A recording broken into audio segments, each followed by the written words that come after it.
L'insuffisance hépatocellulaire, c'est le troisième grand syndrome et c'est celui-là qu'il ne faut pas louper. Grossièrement, c'est quoi?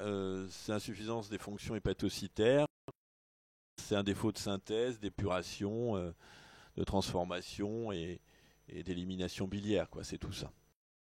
Et on va distinguer des formes aiguës, où habituellement ça survient dans les 15 jours, voire un peu plus dans le mois, et puis des formes chroniques, où il y a des maladies chroniques du foie qui vont aboutir progressivement à une insuffisance de fonctionnement du foie. Et il y a une forme très particulière qui est qu'on appelle l'hépatite fulminante, où là ça apparaît de façon très aiguë dans les moins de 15 jours, après le début de la maladie, qui est une évolution particulièrement grande. Donc retenez, hépatite fulminante, c'est une insuffisance hépatocellulaire avec un délai d'apparition de moins de 2 semaines. Quels sont les signes cliniques de l'insuffisance hépatocellulaire? À droite, il y a des signes non spécifiques, c'est-à-dire que ces signes-là peuvent exister, ils peuvent ne pas exister, et puis ça peut exister dans d'autres pathologies. Mais les 5 signes qui nous intéressent, c'est quoi? C'est les signes majeurs, la présence d'une encéphalopathie hépatique, avec la présence d'un astérix, la présence d'angiomes stellaires, la diminution du taux de prothrombine, la diminution du facteur 5 et la diminution du taux d'albumine. Quand vous avez une insuffisance hépatocellulaire aiguë, il faut qu'il y ait le temps qu'apparaissent certains signes. Ce qui va apparaître en premier, c'est d'une part les signes d'encéphalopathie d'un point de vue clinique, et d'autre part la baisse du TP et la baisse du facteur 5. Les angiomes stellaires, ça va mettre un certain temps. Et la baisse de l'albumine, ça peut mettre un certain temps du fait de la demi-vie de l'albumine.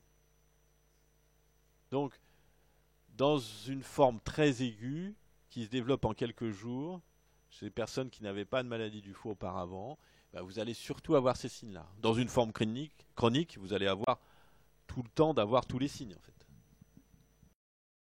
Alors, on va commencer par l'encéphalopathie hépatique. Au début, ça va être deux choses. Ça va être d'une part l'inversion du rythme nictéméral. Autrement dit, c'est quelqu'un qui va dormir le jour et qui va être réveillé la nuit. La deuxième chose, c'est l'astérixis. L'astérixis, c'est le flapping. C'est quoi le flapping? Le flapping, c'est une diminution du tonus. Donc vous demandez à la personne de tendre la main, d'écarter les doigts et de fermer les yeux. Il faut attendre. Et on dit qu'il faut attendre au moins 30 secondes montre en main. Et qu'est-ce que vous allez rechercher? Vous allez rechercher ça, c'est-à-dire une chute de tonus et une correction lente.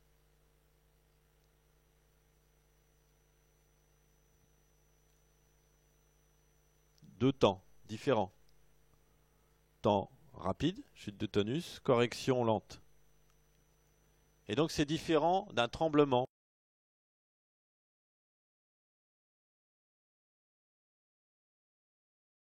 C'est pas deux temps, un tremblement, c'est les deux mêmes pareils. C'est un temps brutal, chute du tonus, correction lente.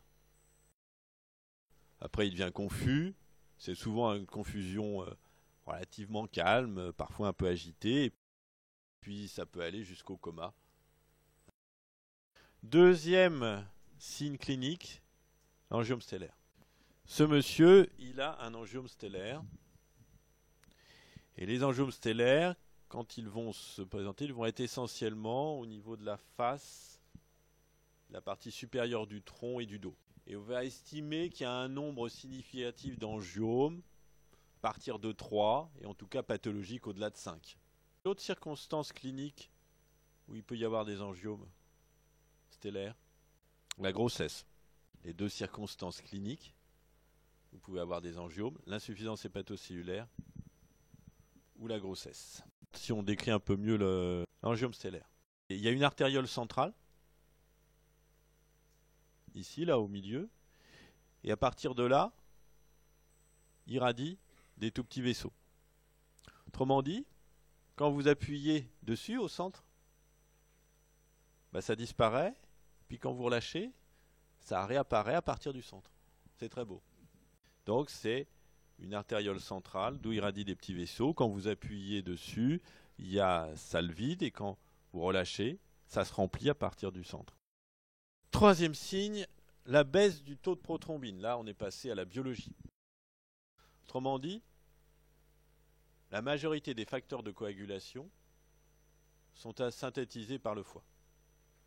Et vous avez la cascade des facteurs de coagulation que je vous ai marqué là. Premier point.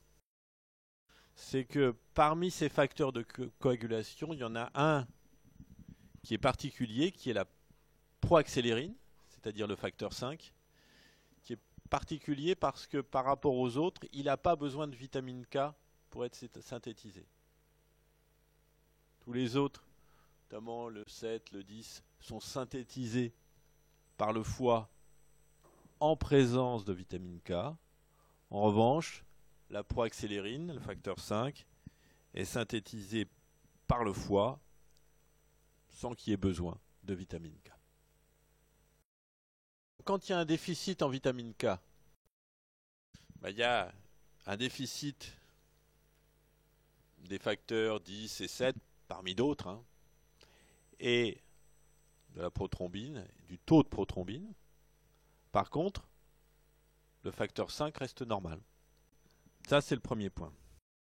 Le deuxième point que vous avez à retenir, quand vous avez une insuffisance hépatocellulaire, vous avez non seulement une baisse du taux de prothrombine avec facteur 7, 10, ce que vous voulez, mais également, surtout, une baisse du facteur 5. Donc, comme la majorité de ces facteurs de coagulation est synthétisée par le foie, à partir du moment où le foie fonctionne plus bien, il est plus capable de synthétiser en quantité suffisante une partie de ces facteurs de coagulation.